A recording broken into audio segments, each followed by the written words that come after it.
I love it how it pops up on my phone as we're going live and you can hear it in the background. Good morning, everyone. We are live with the Morning Brew. Today I have on special guest Brew from Comics Elite. We have talked to him before. I've done a video with him before. He is definitely a friend of the channel. He has his own channel, which is in the pin. Nope, lied. So used to recording videos. It is in the description, and we've talked about his book before, which we are going to talk a little bit more about today towards the end of the stream. I definitely want to cover that, but we are going to talk today about we're going to talk about new comics that are coming out today. Well, tomorrow. But I want to talk about the best of last week also. So it's going to be this week and then, of course, next week because I don't have access to the new books that are already out, which I'm sure you're probably have already begun running or at least are reading or at least very close to. Or I'm pretty much done. Oh, my goodness. Holy crap. So, yeah. I kind of already know. I'm not gonna lie. I kind of already know what you picked for last week for your best stuff, just because. I watch the videos, but there's professionals watch our show, which is crazy because one of my picks. I'll talk about it later. I don't want to spoil anything. Okay. That's awesome, though. Yeah, you'd be surprised. It's very weird. I think as far as commenting, I've had Sean Gordon Murphy and stuff comment, and I'm like, this is the best day of my life. There's a lot of really cool things when it comes to that. But yeah, give me we'll do top maybe 5-ish, but give me one of your top 5. They don't have to be in any particular order. From last week, right? Right. Yep. Okay. Yeah, I've got my 5 here. I'll do from 5 to 1. How I had it. Okay. Number 5, I had Orphan and the Five Beasts. Number 3 from Dark Horse. Wait, I thought that came out this week. It came out last week. Oh, I missed it. Okay, whoopsie. Did you not watch? I thought you watched the video. What's going on? I did. I didn't say I didn't say I paid perfect attention, but I thought that come out. Okay, all right, yeah. I totally did. I know I know one of these picks are Primordial. So I know I watched. Yes, that is correct. Yes. And Dark Knights of Steel, which I've already reviewed. You've already reviewed, but I won't keep telling everyone your picks. So go for it. So want me to keep going down from 5 to 1? Or well, no, tell us a little bit about this one. Okay, so it's been 7 months since issue 2 came out for Orphan and the Five Beasts. And Sean and I were like, I think it might have been canceled, but it finally came out, and we were kind of worried that it wasn't going to live up to those expectations that we had for it in the previous 2 issues. And still, James Stokoe, he just manages to blow it out of the water story-wise and art-wise. You think it's going to go one way, and then it goes a completely other way. And he is truly one of the better writer-artists out today, in my opinion. I know I'm not crazy. I know there's another title this week that came out that was a number 1 that was something similar to that with a weird name like The Many Lives of or something. I think I'm confusing the two. Now I'm looking it up because it's going to drive me crazy if I don't know. Oh, I was thinking, What's the Furthest Place from Here? That comes out this week. Oh, that one. Yeah. You don't like Rosenberg? No. Okay. I do like Rosenberg. So I did like his Astonishing X-Men run. I thoroughly enjoyed it. And I've chatted with him about it. He and I both agree. We both love Banshee. Banshee is probably my favorite X-Men of all time. It's one of his. And I love his Punisher run. I thoroughly thought his Punisher run was terrific. So, but this story, a little spoiler alert. I read it. I'm like, oh no, what is this? I don't. Oh, no. Yeah. Oh no. Okay. Yeah. I guess I didn't think about you. Have already read it, but yeah, all I seen was like weird pregnant lady with a handprint on her belly, and I'm like, I don't know what that is, but it's Rosenberg. I'm gonna get Yeah, it. and hey, you know what? His DC versus vampires, that was So really good. damn good. His I enjoyed Task Force Z. I enjoyed it. Sean Oh didn't. my god. I thought it was really good. And so this one I'm like, hey, you know what? He's on a roll. Why not? And I'm like, okay, I think he's a this you can't win them all. That's fair. That's fair. As far as this Task Force Z, I thought it was really good. Yeah. I actually was a little confused, like where it fit into continuity, Yeah, because that's it's weird. that's No, the you know what? problem. DC doesn't have continuity. No. That's just kind of what I have to put up in the air now, which drives me fucking insane. Yeah, it's like DC everything doesn't had have it now. And anything. it's like, guys, it's really a shame because I remember in the early 2000s when Dan DiDio was in charge, Jeff Johns, and like there was a continuity. Everything was streamlined. You knew where characters were, what was going on, and now it's just like, yeah, you can use them, whatever, doesn't matter. It could have been last year's story. Who knows? Yeah, it just feels like, you know what, and it doesn't even bother me so much that everything matters. It's that their current stuff, and I might get off on a tangent here, isn't fitting together. Yeah, like what happened last week? Okay, and it was a very good book with Batman, it's Superman and the Authority. Like it was good. It was really good.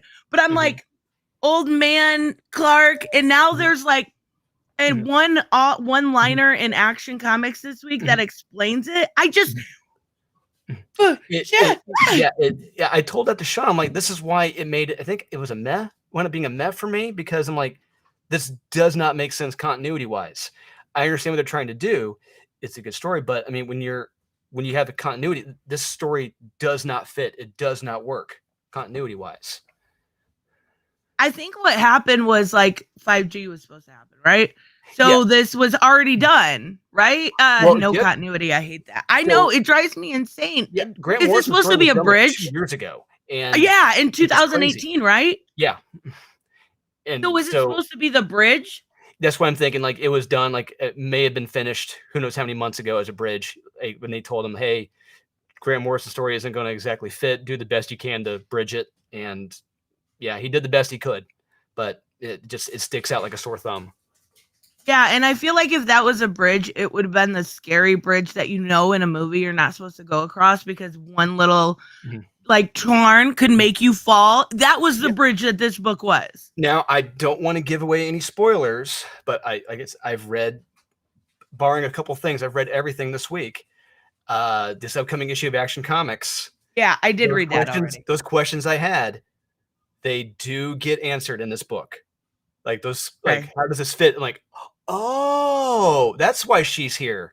Okay, I got it. Okay, I know, and I'm not going to give it away either, but there is some magical issues going on that will explain things. Yes, and it actually and it made me a lot happier. Like because I'm like, okay, this one line can make me happy. Yeah. Yes, exactly. And it did make up. So I actually, not giving away any spoilers because that's the only book of DC I've read so far. But I'm kind of digging War World already. Yeah, it may or may not be in my top 10. We'll see what happens.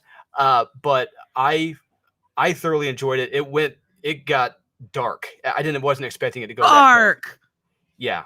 So dark. Oh yeah. Yes, I was to the level where I'm like, they got away with this? Holy crap. Because stuff I would expect that in like Dark Horse, the indie titles, but not that in a mainstream DC book. I'm like, oh, they went there. Okay. Yeah. But yeah. But that's what made it so good. Yes.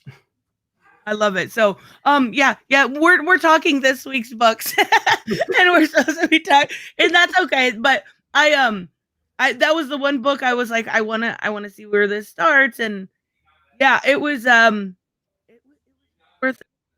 That's be in order. So, holy crap! Oh, you cut out there for a second. I didn't hear you. What's that? Oh no, I said mine aren't going to be in particular order. Okay. I got a super chat. Let me get that first. Gotcha. Robert, thank you. Philip Kennedy Johnson. That's why we said no spoilers. Zoom, Robert. Yes. Get out of here. Get out. Get out. No, he does not explain the alternate history part. Yes, you're right. He doesn't explain that. But yes. Thank you, Robert, very much. Doing the best you can. One issue at a time. Exactly. It's a start, and I do appreciate that from him. But so mine won't be in order, but I have Swamp Thing for sure. Yep, that was actually my my number 4. Swamp Thing, number 9. It's my number 4. Yeah. Brother versus brother. This idea is so good. And I actually at first I was like, okay, I love Swamp Thing anyway. Like I absolutely love Swamp Thing. Mm-hmm. And then kind of keeping it from bringing some of the elements, some of the characters in, that Ram V has done from the original, from Alec Holland Swamp Thing. Mm-hmm. And then I thought it was going to be Swamp Thing that actually rescued her. That's who I thought showed up. Mm-hmm. And when it was his brother, I was like, aw, damn. Like, mm-hmm. I was like, yeah. And he's such a terrifying looking villain. Yeah. Yeah. It's weird. It's like he looks like, like a mythical Indian creature, but mixed with kind of like a tree a little bit or something weird. It's a very weird amalgam of both. It's like, I don't know what this thing is supposed to be. And I love how the explanations of all of the avatars of the green, like yes, from centuries past. I like how he added that in there. And I don't know if is that new? No, I believe Alan Moore brought that up. I believe Alan Moore had brought that up way back, many moons back. Because I wasn't reading. I was going through my Absolute editions not too long ago, and I think during the Crisis, he brought that up in one of the annuals. I wondered because I couldn't remember either. I'm like, either way, it's good. Yes, like, it is. Either way, Rom V can write circles around most of the people. Yeah. You know what's funny is that I was just remembering before his Future State story even came out, I remember he made that Twitter announcement, like something along the lines. This isn't verbatim. It's something along the lines of finally we're going to have a Swamp Thing of Indian descent. Oh yeah. And I was like, I don't really think that should be the main concern. I think a good story should matter, but it's telling a great story. I completely forget he's an Indian, at some points, but that's most of the story. But he hasn't made that the focus of the character. Right. And I think that's a huge difference. What we see a lot of times, it's like he's talking about his heritage. He's telling us things we probably never knew because we're not Indian. Yeah, we're living vicariously. Forest there in India. I had no clue. I'm like, oh wow, how about that? I know, and we get to learn about another culture, but in the most entertaining way possible. Yes, exactly. I absolutely. He did the same thing. Well, he does it with a lot of his books, right?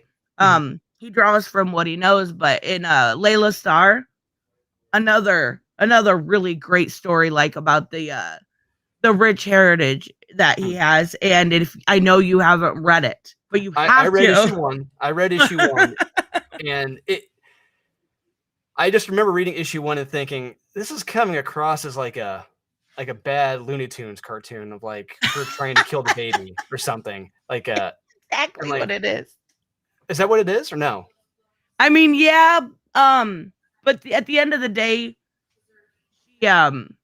spoilers, earmuffs for anybody who hasn't read it. She does it because she learns the value of humanity.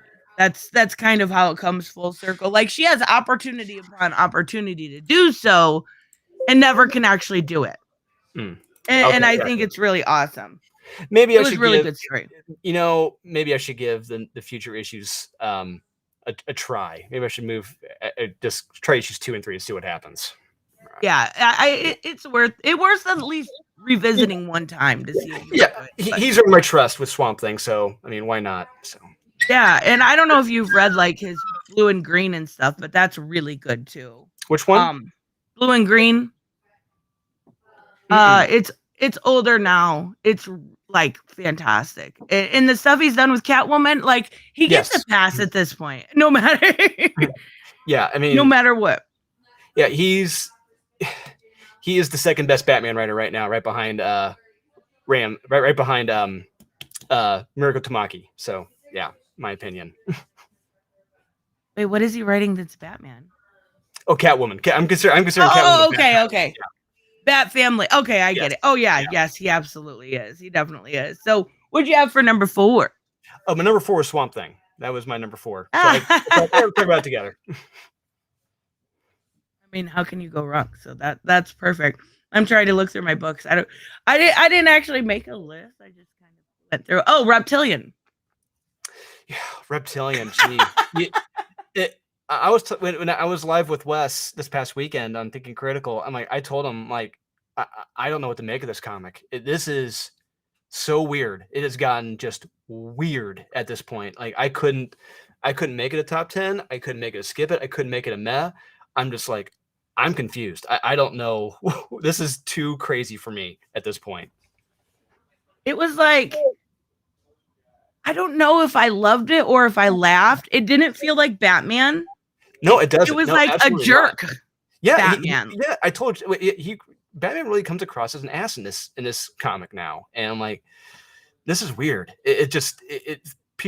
Everyone's acting out of character in this series, and it has me wondering, like, one, if this is part of the story, or two, Garth Ennis just doesn't care and he's just writing whatever.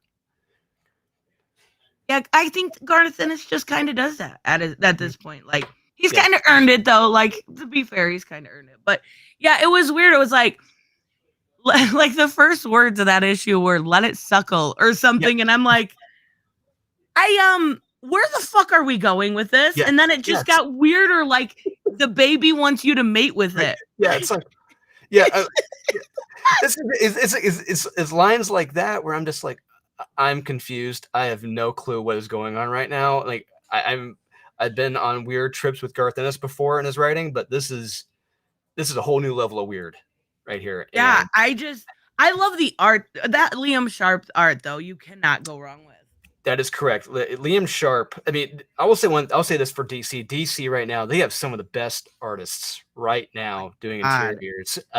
Whether it's Mike Perkins on Swamp Thing, which I've been going to his site looking at originals I want to buy, and Liam Sharp, and you got the guy on The Flash, and you got Eddie Barrows, and you got the guy on Suicide Squad. These guys are just amazing. You mentioned Batman. Yeah, Jimenez. Yeah, to me, I'm not the biggest Jimenez fan. I liked him on Super Sons, but not on Batman. There's something I like. He brings a good juvenile quality in his art, and that's why I like his stuff on Super Sons.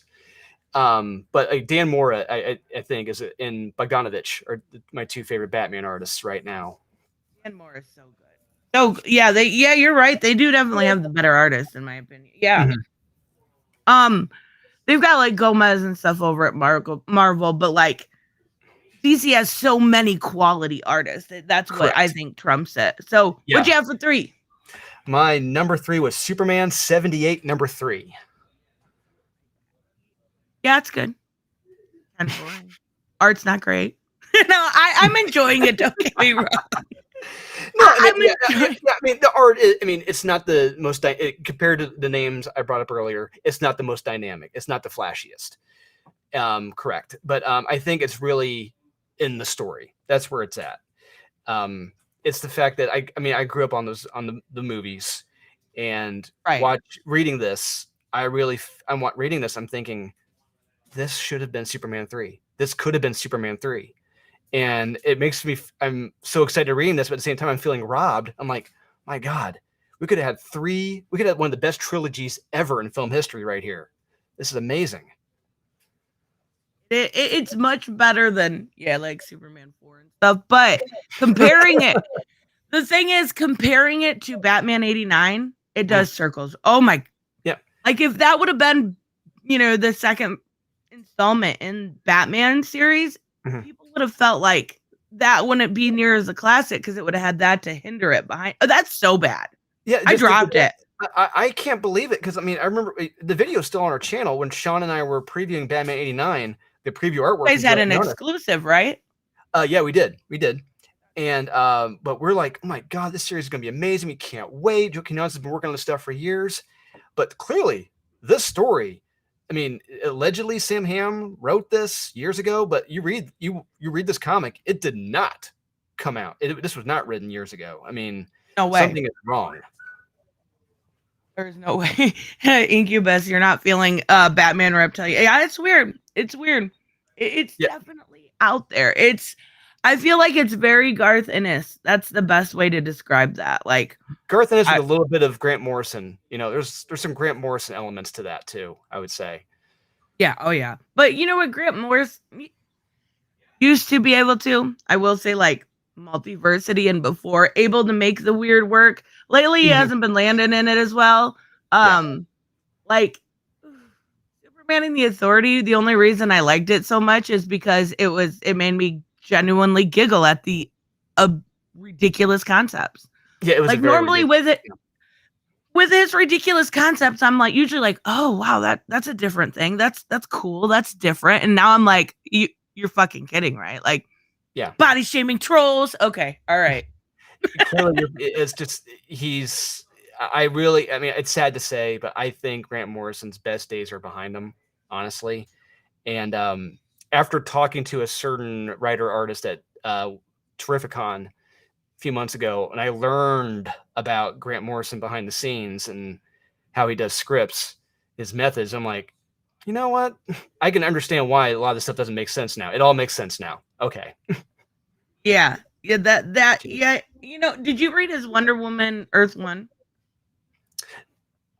I dabbled in it. I didn't really read all the way through, but I think I was just kind of like, man, that's all right. It wasn't great. And I Super understand, like, chat. Look, go ahead. I'm sorry. oh no, you're fine. No, you're fine. It's just to me, it wasn't as good as Superman Earth One or Batman Earth One. Reptilian to me is like Man Belt Elseworld, like just completely out The of Man your Bat mind Elseworld. crazy. I don't remember the Man Bat Elseworld. I'm pretty good on my Elseworlds. I don't remember that one. His Earth One was basically, you know, Wonder Woman's. I always Marston, William Moulton Marston. William Moulton Marston. He, Yeah. yeah, he always had that, you know, believed in the matriarchy and that women were superior. So this Mm-hmm. was a realized version of that. So it Okay. was a matriarchy. It was, you know, all right, men being like leashed around on, I don't, not cages, leashes, I Yeah. guess. Yeah. Yeah. And Whatever. Yeah. it was very weird. Like it was weird because like there was some stuff between her and Artemis, Mm-hmm. and I it was okay. I did like a complete story on here, and then I realized people don't care about complete stories. They want to know your opinion and not, you know.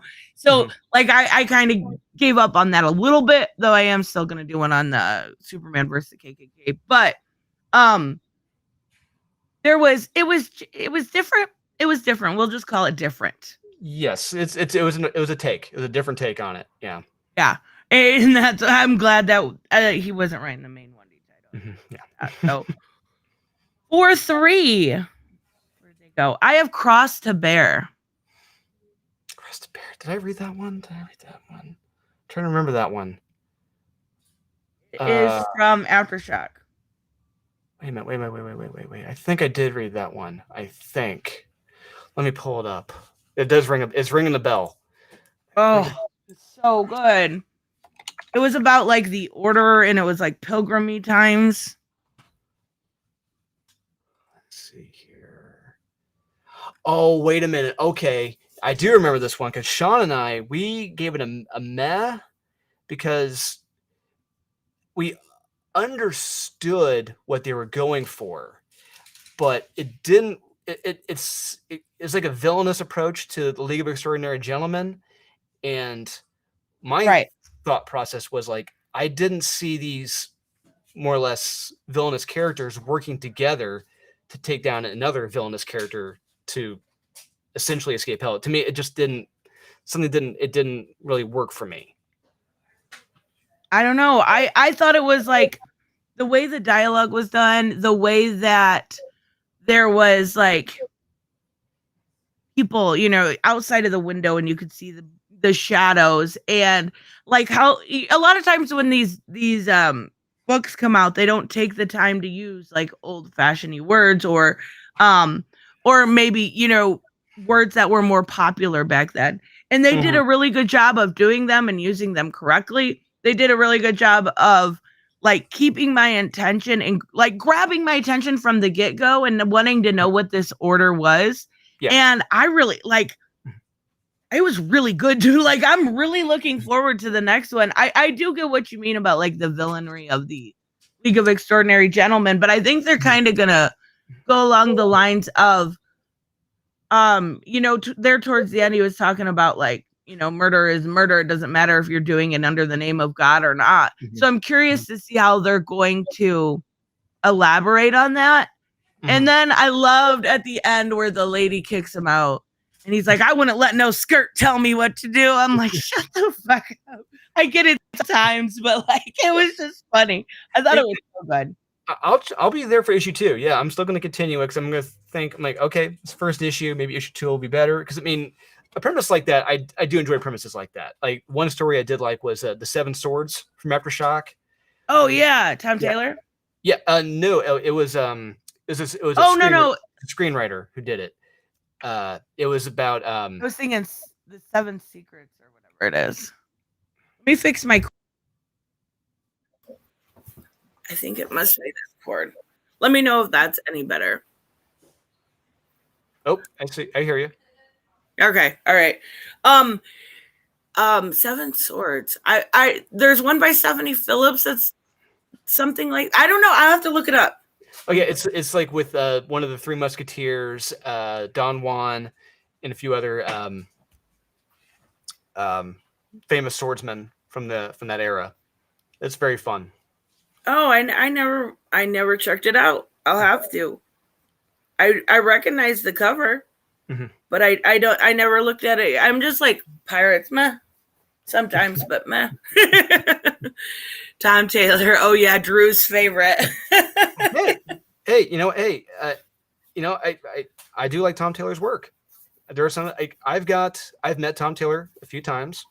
And I sent you a photo of him punching me in the face. You know what's funny about that? I was going to put that on the thumbnail, and I'm like, I don't know if he'd be mad because, like, your face looked like it was cockeyed. And I'm like, I don't know if he'd be like, no, I don't want that picture of me on there. So I was like, I'll go with his profile picture. Oh, I didn't care.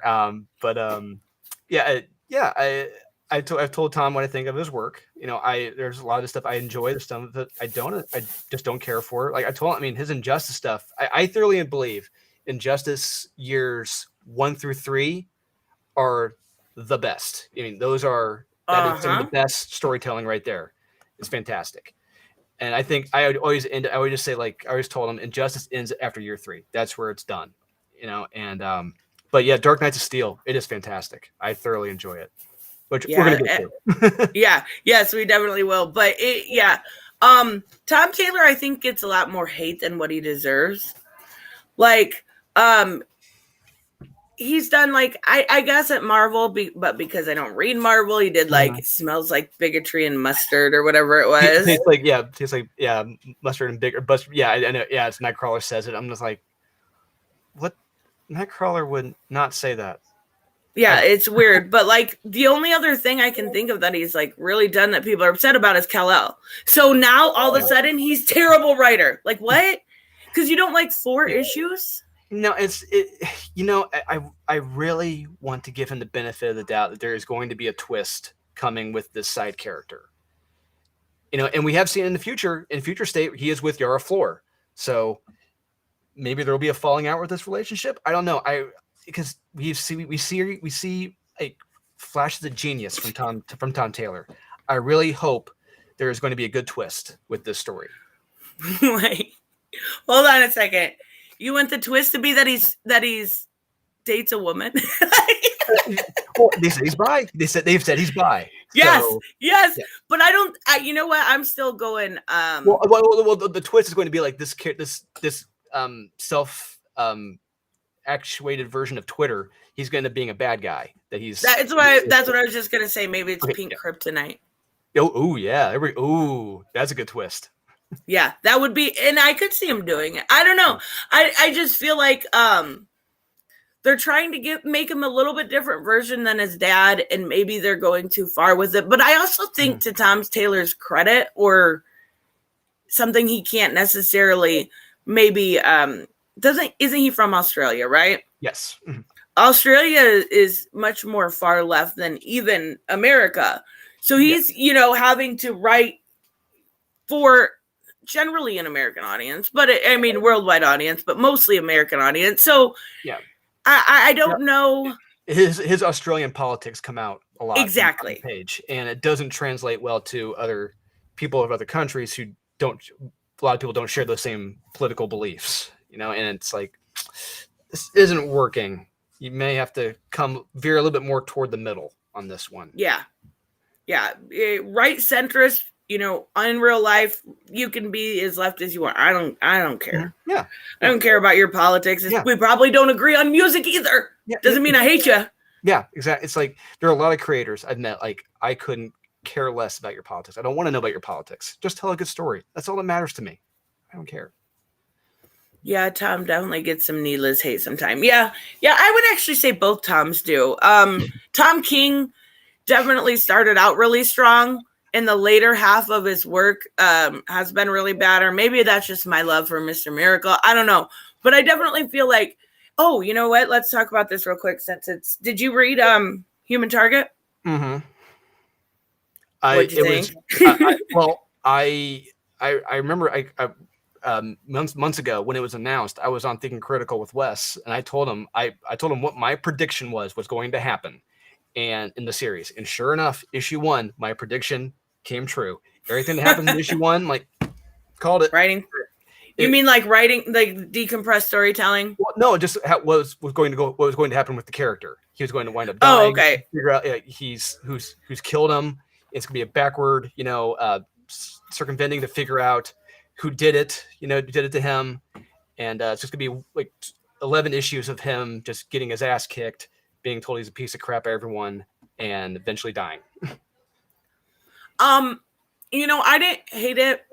The art by Greg Smallwood was so good, damn good. Yeah, it's just I wouldn't say it's disappointing. I'll say that it's disappointing.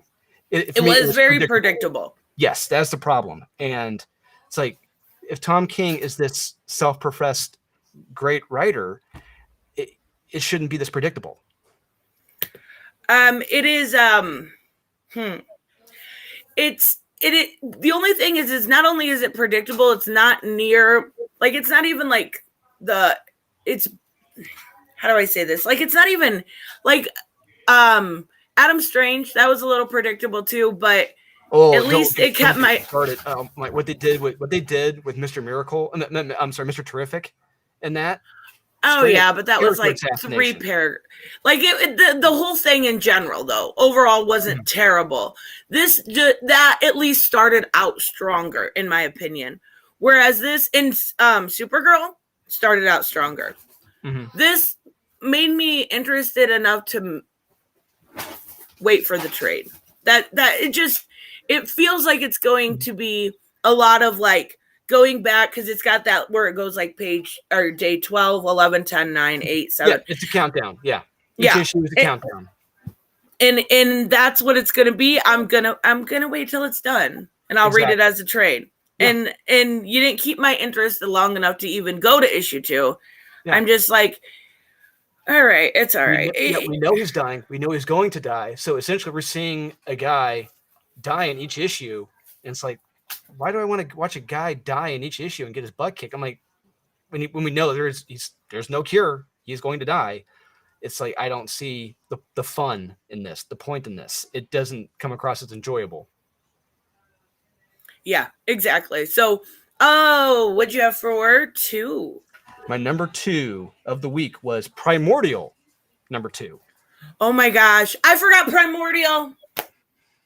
How did I forget Primordial? Primordial would have definitely been where Reptilian was. Mm-hmm. How did I forget? Okay, so good. Go ahead. I wasn't expecting it to be that good, but because I'm a dog guy, and Stray Dogs is probably one of my favorite series of the year, if not my favorite. But what we see this dog go through, granted he's a dirty commie dog, but what we see him go through, it's like, God, I feel so bad for this dog. I want to adopt this dog. I want him to come live with me.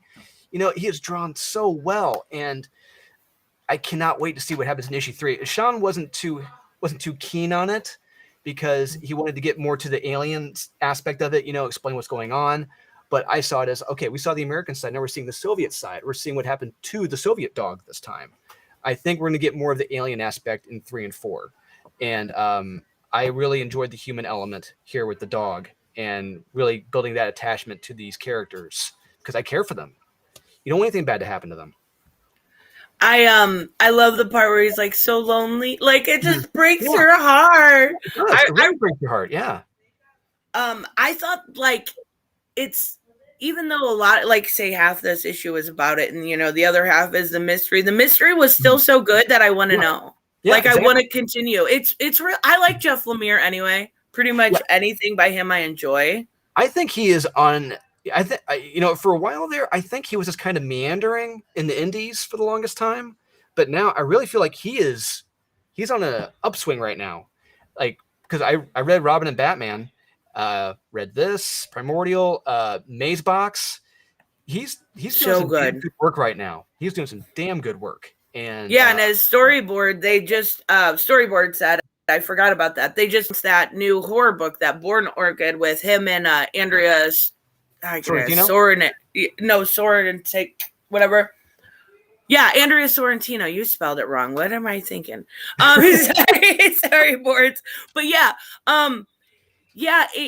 that just came out. I seen the trailer for it on Image thing. So yeah, I think that'll be another one I definitely pick up because, like you said, Maze Book.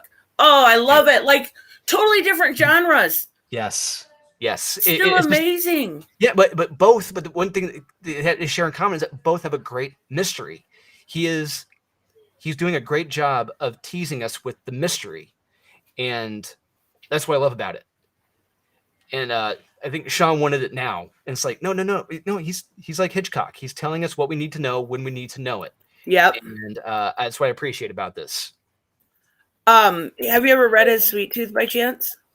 No, I haven't. It's one of those, I haven't gotten into it yet. At some point, I will dip my toes into Sweet Tooth. It's so good. I love Sweet Tooth from even like down to his, because let's be real, he's not the greatest artist, but he's an indie artist, but it worked for that book so well. I loved it. Much better than the Netflix show. I will never forgive them. Never. You hear me, Netflix? I will never forgive you for Sweet Tooth or Jupiter's Legacy. You are dead to me. Wow. Have you watched either of them? I watched Jupiter's Legacy. I was thinking, this is okay. It's not as good as the comic book series. It was all right. There was no edge. It was Disney version. Yeah. Oh, wait, you're talking about Jupiter's Legacy. It was like 8 pages of the original comic. 8 pages. Fuck off with that shit. Yeah, and it kind of has me concerned about King of Spies because Kyle and I reviewed issues 1 and 2, and they were flipping great. I'm like, God, I hope the series lives up to this. I really do. Same with Super Crooks. But that's anime. But still, I think it looks pretty good. I don't know. Netflix scares me with any of their properties. Like, it's very hit and miss. He-Man, I thought was fantastic. I know. Hot take. But and then those two I was so mad about. But I also think it also, like, I'm a lot closer to those property. I love those. So I'm a little worried about Cowboy Bebop, which I'm a little bit more removed from. But it does, like, what I've seen looks amazing. And then if they mess up Sandman, that's it. 3 strikes and you're out. Sandman is one of those things, for the longest time, it has been in production hell.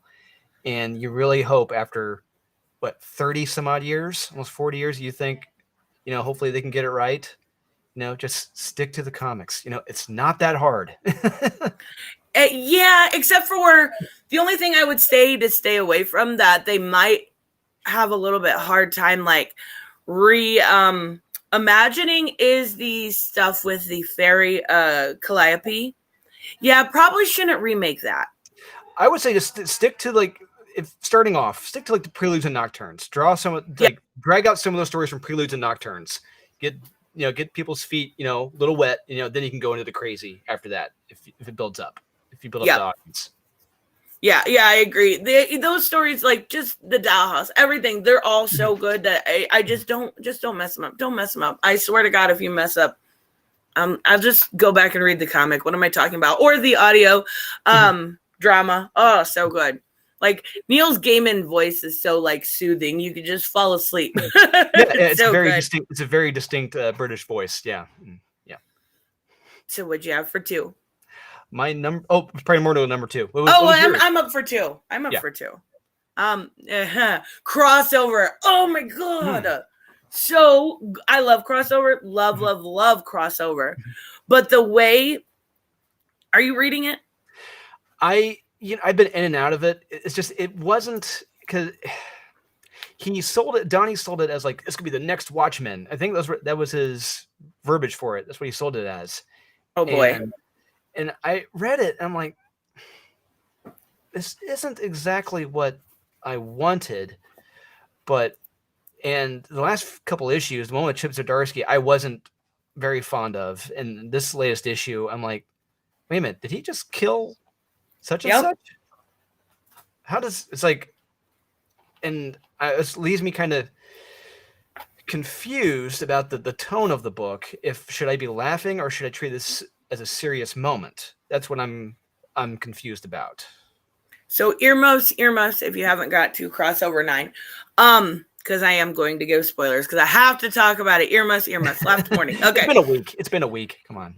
It's like, so we just find out that by killing these people, the reason why they've been being killed is by killing them, you kill their character in this messed up, crazy world. So he killed Brian K. Vaughan before, right? So everybody from Saga, all those, you have to be the creator, not just worked on them. So everyone from that universe is dead. Everyone, who else did he kill? I know he didn't kill Chip. He killed his like other version of him, right? Yeah, he killed the other version of him. Okay, that's what I thought. There was quite a few of them. They talked about Bendis a lot in this issue. I'm like, yeah, okay. But Bendis is the one that created those two. Yeah, I believe Powers, the two detectives. Yeah. So at the end, last warning, they kill Scott Snyder. Like, what the fuck? Yeah. Okay, all right. And I loved the reveal a couple issues back where we find out about Ellipses and she's actually from the comic universe. So I'm curious if that's her real name, if we're going to find out who she is. Fantastic. Oh, so good. I absolutely am loving that series. I know a lot of people like Donny Cates. Like I liked his Baby Teeth. I didn't read his other stuff. Now I get it. I totally get it. He's really, really talented. Check out his series, The Paybacks, he did with Dark Horse. I thought that was hysterical. It is based around a repossession company that takes back heroes' equipment and stuff if they're not paying their loans that they took out for said equipment. So they're having to repossess the Batmobile and stuff like this. Oh my gosh. I'll have to check it out. That sounds awesome. But you know what? One thing I wanted to say about crossover, actually, kind of. You know how in the beginning of this, they kept teasing a Spawn crossover, right? Yeah. But in earmuffs for if anybody's reading Silver Coin, we actually see Spawn. Yes, we do. Yeah. So why did he not get his crossover? That's just the book's called Crossover. Yeah, I think we've gotten more Madman than we have. Yeah, oh yeah, I love it. But and we got God's Country in there, and we saw Kick-Ass, and I like it. Don't get me wrong, but it's like the one character they kept teasing, they never brought in, but they bring him into a random issue of Silver Coin. Yeah. Silver Coin's good though. Great issue. That was another great issue this week. Last week, I thought that was a lot of fun. That was in my top 10 actually. Yeah. Like, it's so weird because, like, I don't understand what the fuck is going on with this coin, but I feel like I need to know, so I just keep reading. Like, I just want to know. Yeah, I'm loving the fact how this is it's probably my favorite horror anthology series right now. When you can tell a story in any time, any place, but it's all centered around that coin. and its effect on someone. It is terrific. That's what I'm enjoying about it. I don't know. Every story is going to be different. And the next one by Rom V is about a poker player. So that's going to be a lot of fun. Yeah. Oh, yeah, definitely. Rom V, I wonder if it'll be a poker player in America. I bet you it won't. We'll have to wait and see. But even so, like, that story is so intriguing. Like, we've gone through, I think, what is this, 7 that just came out? Let me look. 6. Mm-hmm. And I still don't know more than number 1, and I still am like, I need to know about this. Good, like, and apparently it can even mess with animals. Like, all right, yeah, we saw that back up with the crow and everything. It's like, what's going on here? Oh my goodness, it's good. It's definitely worth the read if you like horror books. So absolutely, obviously, both of our number 1s are very similar. Yes, it is clearly Ice Cream Man. No, I'm kidding. I've never read Ice Cream Man. Is that any good? It's been hit or miss for me. You know, the issue 1 was what creeped the hell out of me. It was but it's for me, it's hit or miss. Nah. I read Ha Ha. That one was pretty good. Like, yeah, you know, that was another one where it's like, it's very dark. It is dark. It was only 6 issues. Apparently that was it. And it had some heartwarming moments there toward the end. I'm like, oh my God, this is actually a very heartfelt issue. Like the kid with the kite and the family. I'm like, wow, this is pretty deep. So series wasn't what I was expecting. Yeah, it was definitely it was different. Yeah. I guess for a long time I thought they were like, I don't know why, if it was just a clown theme or what, but I thought they were like weaving in and out of each other, so I didn't pick it up until it was like already at 6. So I'm like, okay, I totally don't get it. All right, Ice Cream Man is its own thing. All right, so Dark Knights of Steel. Oh my God. Yeah, who says I hate Tom Taylor? Yeah, this series was this is the best from Tom Taylor. And I said it in our review that this is a stronger start, in my opinion, than Injustice and what's another great one he's done? Deceased. I think this is off to a very much stronger start, and I cannot wait to see where it goes. It is doing, like, did you guess that, obviously, again, earmuffs, but did you guess that it's been a week? If you haven't read it, shame on you. It's been a week. Come on. Yeah. But did you guess that it was Black Canary? No. No, I didn't either. When I initially saw like the Banshee, I'm thinking, oh, Silver Banshee. Exactly. I was thinking the Superman villain, Silver Banshee. I'm like, oh, Black Canary. Oh, very clever. You got me. You know what? It's really weird to me. And at first I was like a little peeved by it, but like Batman's sense of morality, I was like, it should be, he technically like kept it the same, but for that era, like clearly in that era, people that possess magic, which they don't know what, metahumans are illegal. He thinks he's doing the right thing. So his morality hasn't changed. But at first I was like, what? Like, and then I was like, you know what? It actually makes a whole lot of sense because he's just holding up his side of justice like he thinks. So not just that, his side of justice, but he is following the king's orders. This is what the king wanted him. This is the king's decree. This is the law of the land. He is the good soldier. He's following orders. Robert said, let's see. Dark Knights of Steel is an unexpected fusion of Cal and the Last Family of Krypton. I understand Cal, but the Last Family of Krypton, holy shit. What? Last Family? Is that I don't recall that. Is that story. I don't either. Google time. Yep. Google. Silver Banshee. See, I disagree. Silver Banshee would have been more clever. Black Canary was obvious. It wasn't obvious to me. No, the thing is, because we're deeper in DC lore. We know the DC characters. We know, those deep. Yeah, Last Family of Krypton. Granted, I would think if you're not too versed in the characters, you may assume Black Canary, but me knowing characters, I'm thinking, okay, Silver Banshee.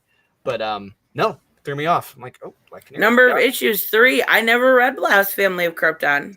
Yeah, I'm looking up. Yeah, I don't. From 2010, Carrie Bates. Yeah, did not read this one. I wonder if isn't there a new Robert Venditti series coming out called Last Family of Krypton, or is it something like that? Yeah, something like that, and I can't wait to read that. It should be great. Yeah, I from what I hear, it's full of like, I don't know if people were just trying to like trigger me or something, but it doesn't trigger me. Like they're like, it's full of he said, hi, I am the king of Elseworlds. I don't know if it was like people were like, it's full of politics. I'm like, that doesn't mean it's gonna be bad. I'm like, no, it's all in how you tell the story. You know, that's what it's about. You know, you can have politics to the cows come home, but it's just, how are you going to use it? Exactly. That's exactly right. Oh, Dr. Soup, holy crap, you inherited 1,000 comics. That's amazing. You should go to Cover Price and check those out. Oh my goodness. Or give the store a call. Have us take a look at them. There you go. Batman Imposter 2. Yeah, that comes. I got it already. I just haven't read it yet. You didn't like it? So that may end up being in one of my mez or skibbits for the week. No. Look, it's just, how should I say this?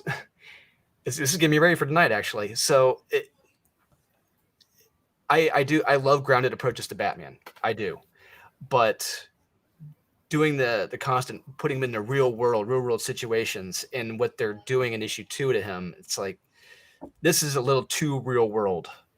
For Batman. It's to me, in my opinion, it's just, it doesn't work for me at all. And it's clear to me who the villain is going to be, who this villain is after reading issue 2. I wonder if I'll be able to figure it out. I have to get back to work. Thank you so much, Raymond. Bye-bye. Tristan, Drew, and chat. Have a good one, everyone. Also, Dark Knights of Steel was my number 1, too. See, great minds think alike. It was so good. Thank you. Have a good day at work, Raymond. I got offered a job at Cover Price. Take that shit. That's awesome. Yeah. The first one wasn't bad. I didn't care for the art. It was okay. It was a little bit different. The only thing is, what worries me about it is, isn't it the screenwriter for the Batman? Yes, it's one of the screenwriters. Yeah. So I hope it's good. I don't know if one necessarily, negates the other, but. Well, one of the problems I have is the character Alfred. Alfred is the gentleman's gentleman. It doesn't matter if the child is an absolute brat, crazy, whatever. His vow was to the Wayne family. He is never going to give up on the child. In this story, Alfred gives up on Bruce and leaves. No, under no circumstances would that happen. Yeah. Ever. Alfred is the quintessential father figure. Yes, and by that happening in this story, you've committed an egregious sin. That does not work. No. Yeah, I totally agree. Robert, what the heck? People, I did hear this. People were calling Jurassic World Fallen Kingdom woke. I did hear that on a video. Yeah, sure. I haven't seen it, but I okay. All right, everything's woke nowadays. Come on now. We know this by now. Everything's woke, even when it's really not. It's a buzz term. I'm just sick of buzz terms. Like, okay. Yeah. I'm curious. I may read that next then. Really let me know what you think. Yeah. And I know that Batman and Robin, Batman and Robin, is that an Elseworld story or is that in continuity? Well, it's strange because in one hand it can be in continuity, and the other one it may not be. But little spoiler alert: it's going to be in my top 10 for the week. And so one of my guilty pleasure comics I love reading. I have the Absolute edition of it at home. Is the Absolute All-Star Batman and Robin: The Boy Wonder. Oh yeah, And reading this, it feels like this would have been the perfect continuation of the All-Star Batman and Robin, the Boy Wonder. And it's like, because I don't want to say Batman doesn't.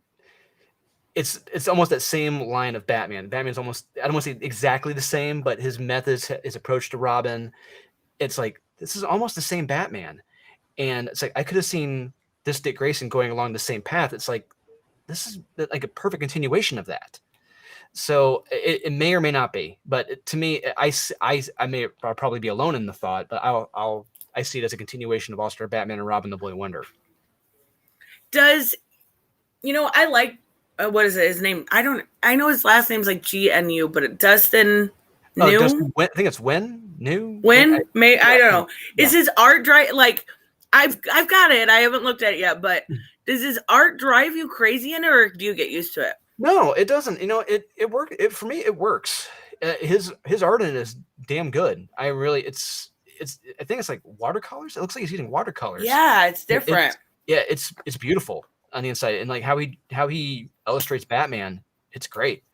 And where it's going in the story, it's very interesting. It brings up in my opinion, a very like head slapping like twist to the Flying Graysons, the circus.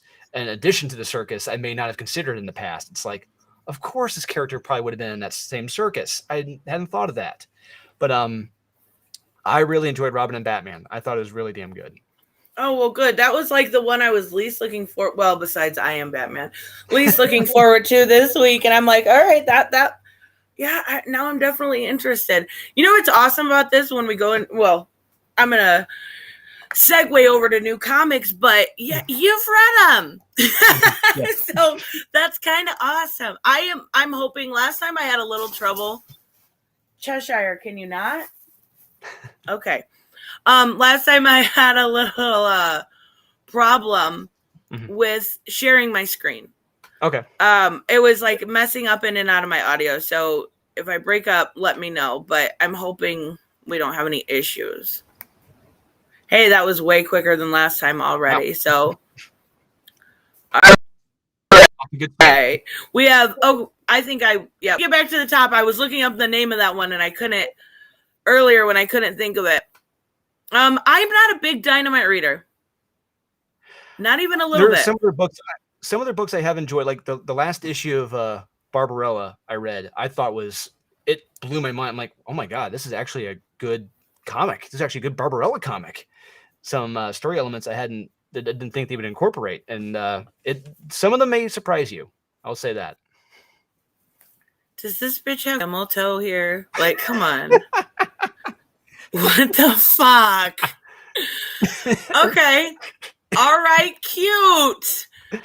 Yeah, all right. You know what? I read I ended up putting it down because it was so bad. Sheena. It was so weird. Okay, so you wouldn't have been in line with Sean with that one. I thought it was a good jump on for people who aren't familiar with Sheena. I was like, okay, I could see her being, kidnapped, being brought to the mainland, being forced to put on these clothes. She talks about how she hates the clothes, and she's told, what she has to do. And it's like, okay, she's given a mission. It's like, okay, I believe this. Me too. It was just boring. Oh, fair enough. That was fair enough. Yeah, I didn't think it was bad. Yeah. I just thought like the character didn't interest me to begin with. So I think going into it, I was just like, I'm only giving it a chance because it's #1 and I'm out. I didn't have any interest from the get-go. Yeah, it's a lot of plot setup. It's a lot of setup in the issue. Yeah, mostly that. Samuel, you said Righteous Thirst for Vengeance #2 is a book I'm picking up this week. I have one and I purchased one and I haven't read it yet. Is it actually worth, was one good? Well, here's the funny thing. So Sean and I were in New York. We didn't get a chance that was the 1 week we were gone. Kyle had to do the reviews and Kyle loved it. I haven't had a chance to read #1. So at some point, okay. When I finish some writing, this weekend, I'll probably dip my toes into issue 1 and see what I think. But what? You drop Not All Robot. I understand it's not for everyone. I love it. I fucking love it. It's the first Mark Russell book. Not first, but he's so hit or miss. I was like, oh, I love it. Yeah. So good. It's so weird. And it's definitely not about Not All Men or Me Too or anything, but it's so good. I know a lot of people don't like that kind of stuff. Have you had a chance to speak of stuff? What is have you had a chance to check out that one? MAU? I think I did read it. I didn't care for it. I think Sean didn't care for it either. Just we were confused by it. We're like, what is going on here? It just I think the comic baffled us, from what I recall. It was like all these women have been wronged by men, and all men are bad. And by the way, there might be a monster or something. There we go. Yeah, that's what it was. I think I remember thinking, okay, now I was very angry reading this. Okay, yeah, that's what it was. Yes. Yeah, the first issue I actually really like. I don't mind exploring those concepts as they're done well. And then I realized in issue number 2, it wasn't done well. Mm-hmm. I do have a question specifically for you. Oh. What is your opinion on John Byrne's Doom Patrol? Ooh, I do remember that. I was reading it when it came out. I thought it was okay. It was not great. To me, what was better than that was when Keith Giffen was writing it. I think it was like a few years after that. Keith Giffen jumped on board and was writing it, and I thought it was a lot of fun. Wasn't Gerard Way the last one that wrote that? He did. He was one of the last ones to write it in, I think 5 years ago. I didn't care for it. It was all right, but to me, when you have a name like Keith Giffen on board, I'm like, okay, you've got quality. All right, you have a great writer on here, and it was a lot of fun. If you get a chance, you guys can find them. I think Amazon has the trades. The Keith Giffen run of Doom Patrol. It's a lot of fun. Gerard Way is a good writer. I just don't think he was best suited with that. Like his Umbrella Academy, I absolutely love. That was one that Netflix did so perfectly. So expanded upon the lore and didn't change too much and used what they had. And then they just dropped the ball with the Jupiter's Legacy. I'll never forget it. I'll never forget it. No. Jennifer's Blood. I read issue 1. It wasn't good. I'm not going to go back to 2. No. Oh, there's my buddy Stuart Sager right there. Which one? One on the far right. I'm looking at my hand going left, right? Oh, there we go. Right there. That's my buddy Stuart right there. This? Yeah. Holy shit, that's so good. Yeah, Stuart is one of my good friends. He has been. I will say this. Yeah, he's been one of my guiding forces in my creativity when it comes to comics. He is. There were times. Beautiful. There were times when he studied under Neil Adams. He's very close with Neil Adams, and Neil is one of his teachers. And Stuart is an amazing man. He's an amazing artist, great indie artist. He did a series in the early 2000s called Shiver in the Dark that was lauded in Wizard magazine, and he's bringing it back. It's like the 20th anniversary. He's gonna be bringing it back soon. But yeah, we do live sales with him all the time. We've done exclusives with him. He is the preferred artist from what's his name from Kiss? Gene Simmons. Gene Simmons loves his work. Oh wow. Yeah, he's had him. He's been working on Kiss now for years. So because Gene loves his work. But I'm working with may or may not be working with Stuart on something. Hopefully that can happen in the future. When I read this Kiss book, the first issue, and it was this, I don't know. It's a silly story about a rich billionaire island. Kiss is brought there to perform. Okay. It was like, I guess maybe so I love the Alice Cooper comics, but that's because they're Alice Cooper. I think maybe this is necessarily because I'm like, Kiss is super overrated. I just, meh, not my thing. I want to know about this book. Do you know anything about this? I thought NYX was a Marvel series, or that's what I thought too. New York something Generation X or whatever it was. But this is something new this week, and I just from the covers alone, it doesn't like Dynamite's all TNA.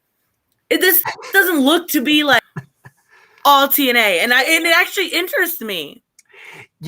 I don't think I saw it downstairs, so I may have to go over to the other warehouse this afternoon to see if Ernie got it in. So I may have to check it out. Yeah, I got time now. I don't know that it'll be interesting, but it looks interesting. Hey, there have been times where I think, oh, this is going to suck, where I'm surprised, where like, oh, wow, this is actually good. You never know. You really never know. Didn't this come out last? You know what? This site's so bad. But so, I think the week after the releases, a lot of them are like the $50, like the signed like Dynamite exclusives. Like, so these are maybe like the higher dollar signed copies you can get. Ah, that makes more sense. Yeah, this is the book we were talking about earlier. It just wasn't for me. Mm-hmm. Just in general, Dynamite isn't my thing. Like, Red Sonja's been okay, but that also has Jimmy Palmiotti on it. Like, this cover is so pretty, but that's not. Who is that? Because that's not Red Sonja. Who? Oh, the character? Oh, no. So, I just read that one, and apparently they're not only doing a Vampyverse, they're doing a Red Sonja verse where there's different multiverses with different Red Sonjas. But on this earth, there is a Blue Sonja. Ooh. I kind of like it. I kind of dig it. Is that it? Okay. All right. I don't know, but I like her. I like her design. She's super cute. These covers are so pretty. I swear to God, they probably spend more on the covers. Love that. Vampirella cover right there. Vampirella. This 25. one? Yeah. That is pretty. Don't they have like? I thought they had cosplay covers. They may not. Oh yeah, they do. Yeah. It's always weird because I watch Bueller and he's always like makes some weird old man comments. I like Bueller a lot. He's coming on the channel hopefully next week. But like I'm always laughing like some people can do it ironically. I just beautiful. So 25, all right. I think that comes out next week. I don't think that's out this week. Because that could very well be because they're bad about putting the wrong weeks. Yeah. Because I've been reading Vampirella. Vampirella has been a fun series. Christopher Priest, he's writing it. He knows what he's doing, and I'm anxious to read 25, the final issue. So we've also is this Aliens? Is that Philip Kennedy Johnson? Yes, it does. It is. It did come out this week. I'm not reading, I don't think, anything this week from Marvel. There's nothing that interests me. I will say this. There may be a couple that will surprise you. Oh. Like Eternals? Have you seen the Eternals? No spoilers in the chat. No, I haven't, but I've seen all the reviews for it. I've watched a lot of people review it, and like from everything I gather, It's not for me. I really have no need to see this movie. I don't see anything to draw me to it. I think that's kind of how everyone's been. Like, not saying that it's incredibly woke or all these things. Most thing I've heard is it's boring. Yeah, that's exactly it. And it just doesn't sound. And it has a lot of problems clearly, but it just the one consistent is that it's boring. It's like Eternal looks boring. Yeah, it definitely. I don't know. I wasn't a huge Eternals fan ever, anyway. I don't. Therein lies the problem. I mean, you can nobody count was an Eternals fan on like one hand. It's like, who are you appealing to? I mean, it's not going to help when you have like the blandest of costumes, the blandest of powers. And not exactly the biggest names attached. I mean, you have Angelina Jolie, Salma Hayek, but these are names, maybe big names 10 years ago, but not really now. Yeah. Well, I don't know. Does Salma Hayek really have Dakota style? What's that? Oh, well, no, I always go back to From Dusk Till Dawn for Salma Hayek, but that's just me. Yeah. That's what I'm saying. She's a beautiful woman. Yes, she is. Excalibur, another thing. And it's just I don't care about any of the X titles anymore, like or ever really have for a long time. I will Dimension. say Savage Avengers has made a big step up in the last few issues. I will say that. Live vicariously through that. Because I don't care. Star Wars, don't care about Star Wars. Is Spider-Man coming out? Like, I know they said in the chat a couple weeks ago it was coming out weekly. Is it coming out weekly? No, it didn't come out last week. I think the printing issues has caused a lot of okay. Issues. Yeah. The Thing #1. You know what? I pick that up. If you're expecting some fighting, prepare to be disappointed. That sucks, but that cover's beautiful. Yeah, I got it right. Yeah, the Liber Mio. I've got it over here in my stack. You know, you see that, it's like, oh my god, it's gonna be kick ass, and you read it and like, oh, this is a very melodramatic story. Was not expecting this. That's very weird. But yeah. okay, so you passed an issue that did surprise me. That is actually okay, really damn good. It is going to be in my top 3. It's in that row right there. Because a certain creator at a convention, he called me out on the show floor, him and his team, he called out me and Sean for never talking about it, never reviewing it. And he said, not once. And the artist looked up at me and he just shook his head like, I'm like, hey, I told him, like, hey, you guys have never really been on my radar. You know, it hasn't really appealed to me, but I read this issue and oh my god, this issue was fantastic. So Strange Academy, he totally didn't say it. I've heard it good. That I should check it out. I'm definitely gonna check out Venom though. Do yourself a favor, yes. It's Rom V.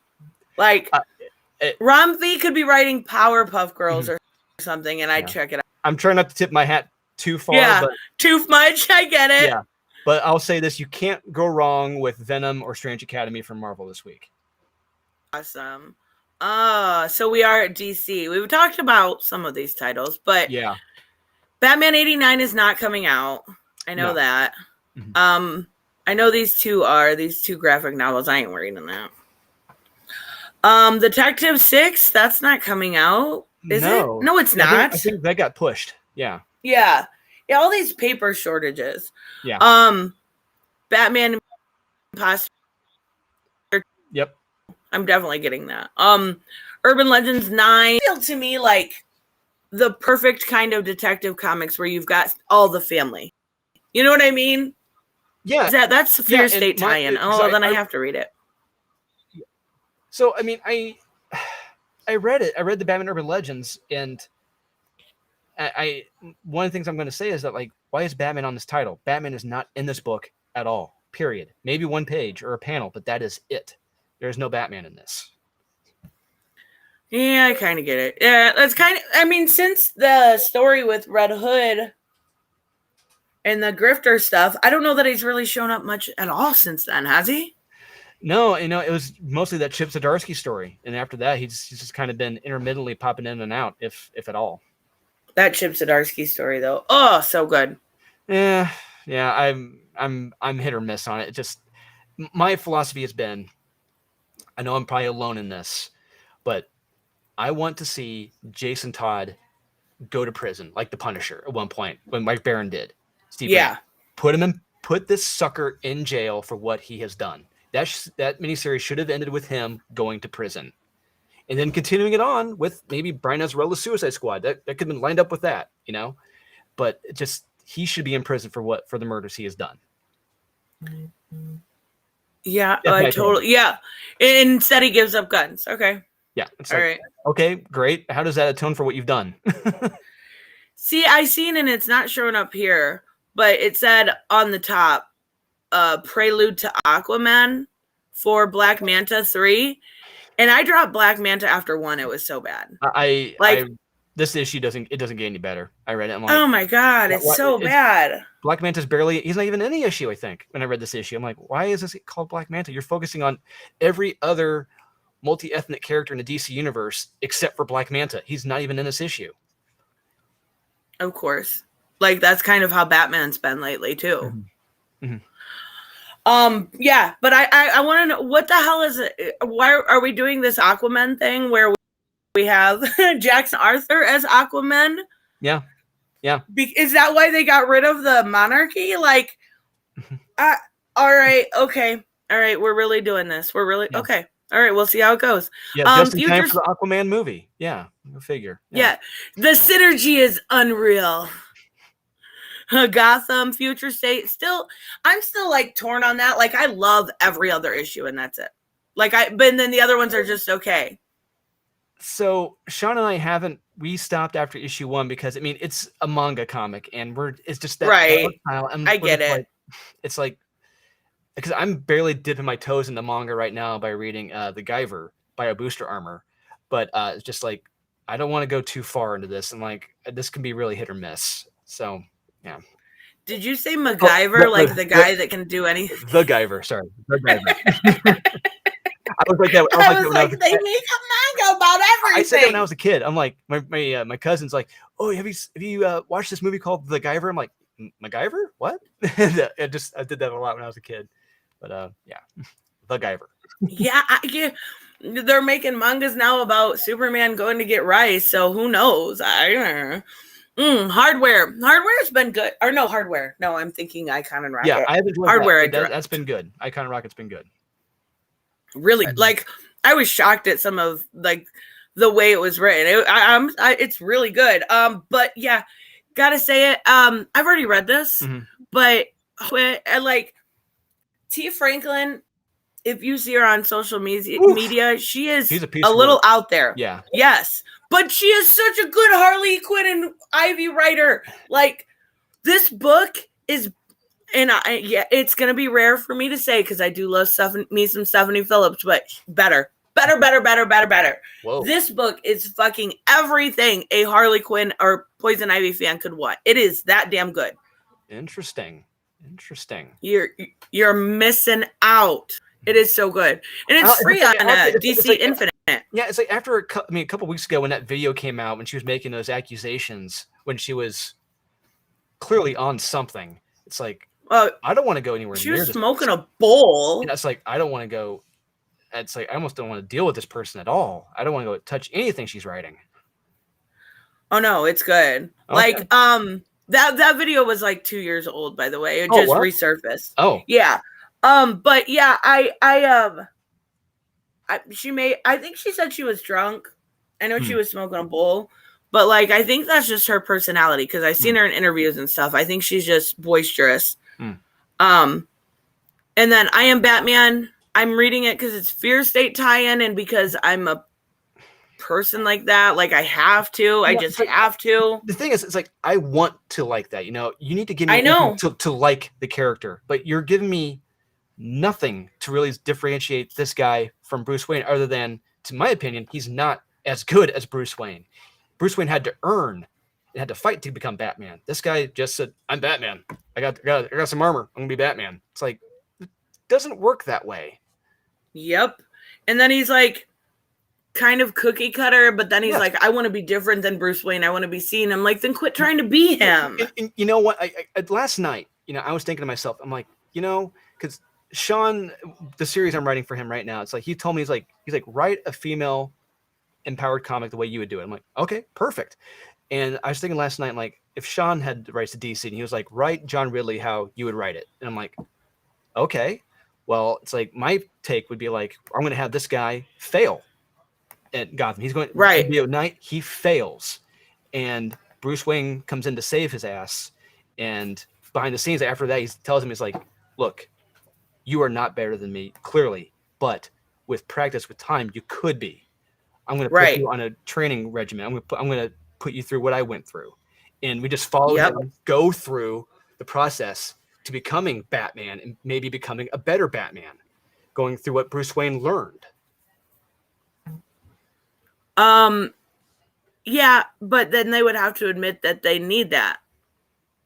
And that just wouldn't happen. But there's a reason why Bruce Wayne's been Batman for 75 years. Exactly.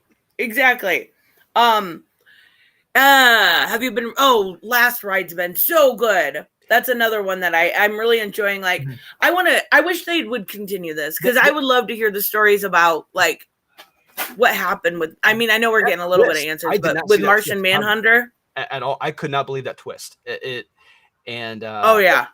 But still, to this day, I'm like, what is the continuity of this damn story? I don't know. Weed and pancakes, all for it, right? Like that the breakfast of champions.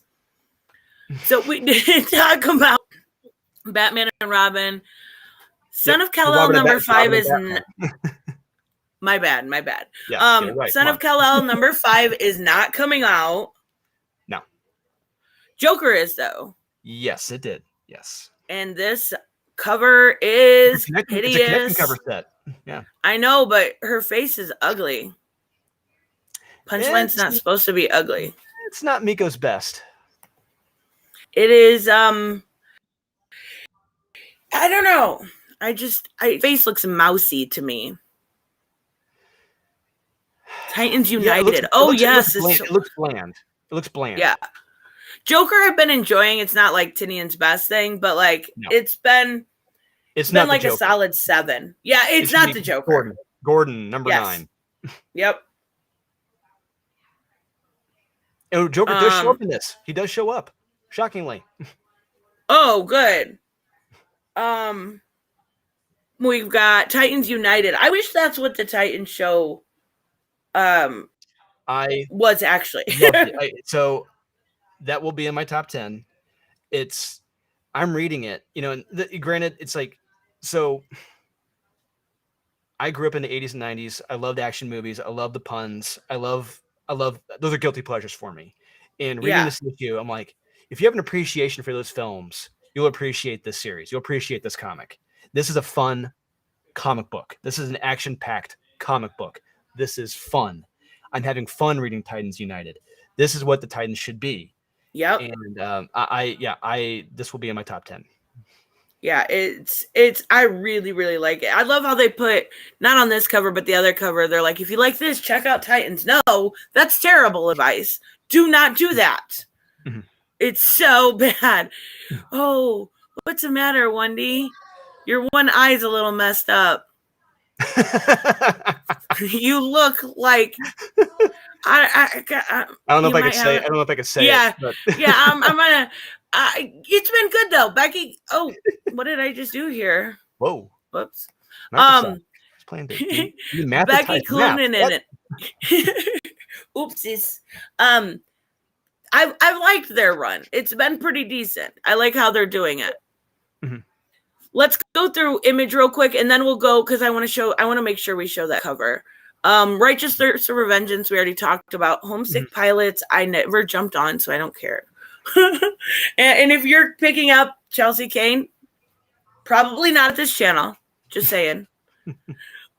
Ordinary Gods, that's a cool cover, but it's in my opinion, it's probably Kyle Higgins' best series right now. It is more original than everything else he's doing right now. Because Radiant Black and Darkhawk is pretty much the same thing as he's doing with Power Rangers. I'm like, but this is different, which is great. Right. And then what is this? Phenom? Oh, that's the John Leguizamo co-written comic he did. Oh, okay. Yeah. All right, well, I'll check it out. It's in I don't know. Yeah. He's got a weird. What is up with the weird faces today? Yeah. Like, is that supposed to be Enrique Suave? Okay. I think so. Maybe. I don't know. Looks weird. Sea of Star. Oh, I'm not reading that. That's 11. Mm-hmm. Stillwater. And and that's one I wish I would have jumped on at. Yeah, because I read the short story in that Skybound 10. Mm-hmm. And like the Stillwater short story in there was damn good. And I'm like, I'm kind of ashamed I missed the boat on Stillwater. Yeah, I might pick it up on trade just because I like Chip Zdarsky a lot. Mm-hmm. 6 Sidekicks of Trigger. Yeah, I'm not reading that either. No. I always feel bad for people listening. I'm just like, yep, this is coming out. I don't care. I don't care about Trover saving the universe or Undiscovered Country. No. Unnatural Omnibus. No.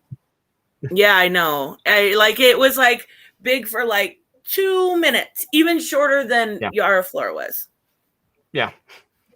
Okay, so we talked a little bit about this, but this is kind of like a cool cover. Like, she looks pretty. I will give it that. Yeah, Sean has almost every cover downstairs of this. And when I was unpacking the boxes last week, I was like, Sean, my God, man, what the hell? I wonder if people are going to scream woke because she's pregnant. Didn't they do that to Jessica or Spider-Woman too? Yeah. I would say if she's doing somersaults and like knocking out 250-pound men, then she would do that. But she doesn't do that in this. Why does this have an album cover? I seen Samuel say something in the chat earlier. It takes place in an album record, like a record store. It's in the post-apocalyptic. Okay. Yeah. All right, that's cool. I'm looking for. I'm curious to see how it goes. There's a lot of good books this week. It's it's like almost a triple-sized issue. It's like 80 some odd pages. Oh wow. Yeah. I'm gonna check it out. I'll give it. Matthew Rosenberg at least gets the #1 for me. Image screwed the pooch and didn't take the actual pre-orders to put their orders for vinyl records, and they were severely allocated. Yeah, well, Image screwing the pooch is pretty normal now. Yeah. You're like, I can never come on here again. What's that? I said, you're like, I can never come on here. This is going to hurt my brand. No. Oh, no. No, it's like, I know you're fine. I'm having fun. This is a lot of fun. No, you know what? Fucking Image. What they did, not Image. Okay. I take it back, Image. I'm sorry. Your people that work at Image had my name on that stupid signature for saying that I was backing the union.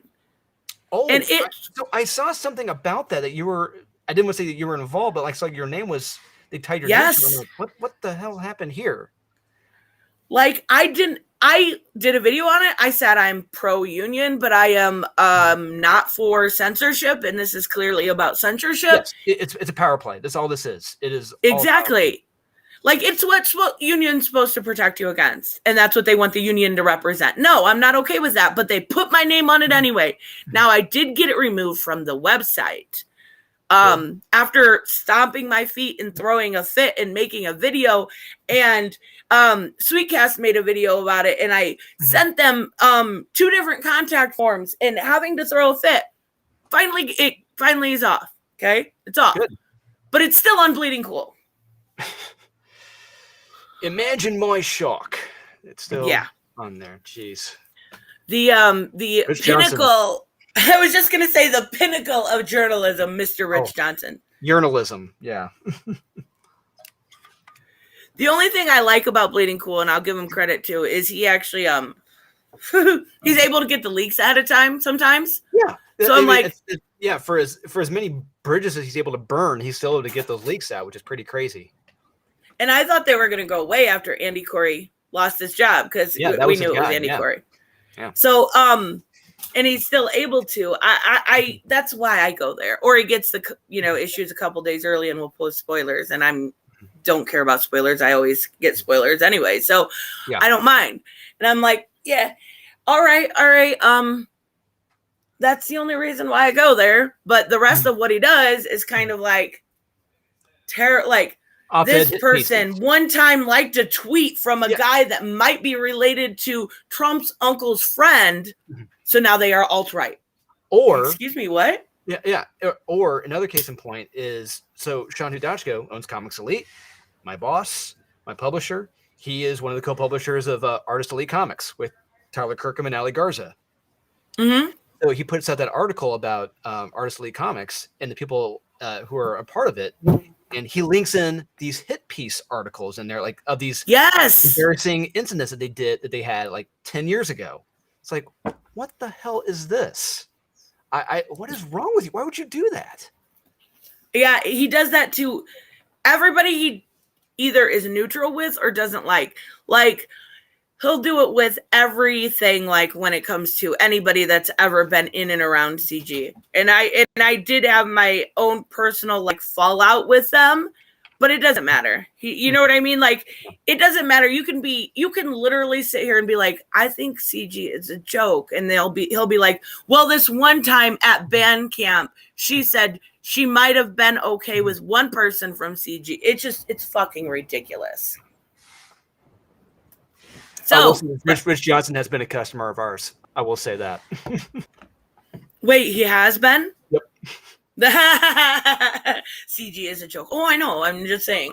Like, I just giving an example. All right, can we show him the beauty?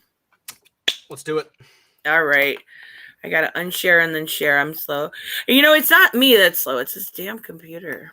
Yeah, but it is working much better today. So you gotta move on. You gotta advance from Windows 95. Come on, right? You get the little staple. You get the little paperclip guy. You know, he helps a lot. Right? Exactly. Oh my god, I totally remember exactly what you're talking about. Oh my god, it's so pretty. Yeah, this one when we saw the initial concept sketch art for this cover of Born of Blood, it blew our minds. We couldn't believe it, and I still can't believe it. Like, this is gonna be a cover for my comic. Yeah. Who's the artist? I believe it's I don't want to say I believe it's Shakira. Oh, okay. I think I'm saying that right. Yeah, let me pull up my publisher. So freaking beautiful. Wowza, yeah. Yeah, it's a Shakira, I believe. And so this is the nice version. There is going to be a naughty version too, if you're so inclined. Oh, wow. Yes. Like, this is like down. Look at her. Like, the detail is what gets me on a lot of this stuff. And like down to like that little spot in between her leg right here. That is stunning. Like, I freaking love this cover. I can't believe, like, look at the foreground. I didn't even notice this till just now. You've got like the arrows here. Mm-hmm. Wow. You know, we have so many powerful covers for this book. We can't show. I talked to my publisher. I can't show any of the other ones that haven't already been shown yet. But I mean, I really hope my story lands with the people. I really hope that they do read it and aren't just buying it for the cover. You know, I'm gonna be telling people, hey, you know what? If you like the cover, that's great. Buy a $5 digital copy too, so you can read it. You know, just please read it and let me know what you think. Oh yeah. Link to the campaign. It's out. Yeah, it is out in December. They're like, I want it. Trust me, there's going to be there'll be a lot of choices, guys. And you know, I really wish we had a video. Really wish we could have a little video trailer to go with it. I know, right? With a voice and everything. I know, right? Yeah. It's probably going to be amazing. I hope so. It definitely is going to be amazing. That is no doubt about that. It is. I don't think, for an indie comic, you know, like true, I'm not talking Image indie, I'm talking Merc Magazine indie. Mm-hmm. Is it normal to have this much? This sounds so silly. Is it normal to have this much like quality covers and content within it? Like, I know Merc does other Kickstarters, so I don't want to like diss that. We do have, if you want one, for example, we have Death Rage #3 is up on Kickstarter right now. And you can see the other quality of covers we have up there right now. So we're doing books monthly on Kickstarter. We're doing them for 2 weeks each now. So Death Rage #3 is on Kickstarter right now, and it's last week. And I think that's up to 25,000 right now. But we have a lot of great covers for that too. And we just revealed the Ryan Kincaid covers for that. And, oh wow. Yeah, we have. Let me see if I can pull it up. I also have a. Does the campaign include a digital when it's launched? Will it have a digital? Yes. Edition. There will be a $5 digital read. Yes. That's nothing. Not nothing, but I mean, like, that's so your prices on that is so like reasonable. in an age when crowdfunding sometimes is not. Yeah. And but it's like we go from cheap to reasonable to expensive, if you're so inclined to, if you trust us, if you want to. Yeah. So we have a little bit of something for everyone. And I'm trying to put as much input into this campaign as I can. And I really want it to be fun. I want to do a live launch for this. I want this to be successful because I've already written issues 2, finishing up issue 3. And it's amazing how I go from, just competing locally and writing a comic book in 24 hours to having, by January, February next year, I'll have like 4 issues written already, maybe 5. And there's one for a top secret project I can't mention. I've been sworn to secrecy. I cannot talk about. It is with a big name creator who's a longtime Image staple. I can't talk about it.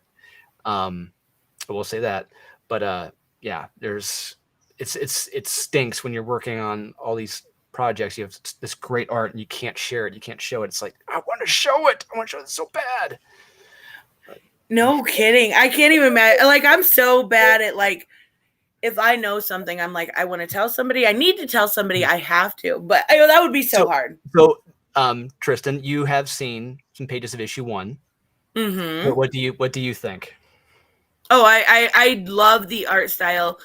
I love the idea of how do I say this without sounding like uber, like, ooh, woman empowerment. No, I mean like an actual strong woman, not just somebody that has nothing to do with it. Mm-hmm. It's never like, ooh, go women. It's like, she's getting her ass beat and you're going to see the triumph eventually. Yes, exactly. You're going to see her earn it. Yes. Exactly. And you're going to be able to go through that journey instead of just being told, yep, she's good. Exactly. That's exactly it.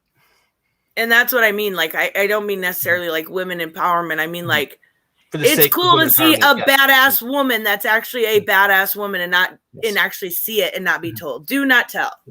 Yeah. And I love issues 1 and 2, but writing issue 3 right now, oh my God, it's like writing this. I call it's the Empire Strikes Back of my series, and it's going to be and it's going to be the romance between her and Leonidas. But there's issue 3 is going to be a lot of fun too. I am keeping up the intensity, just every range of human emotion. Oh my God, you guys are going to love this. I love it. Yeah, I definitely, I can't wait till you launch it. We'll have to do another stream for it. Mm-hmm. But yeah, we should do a live launch. Yeah.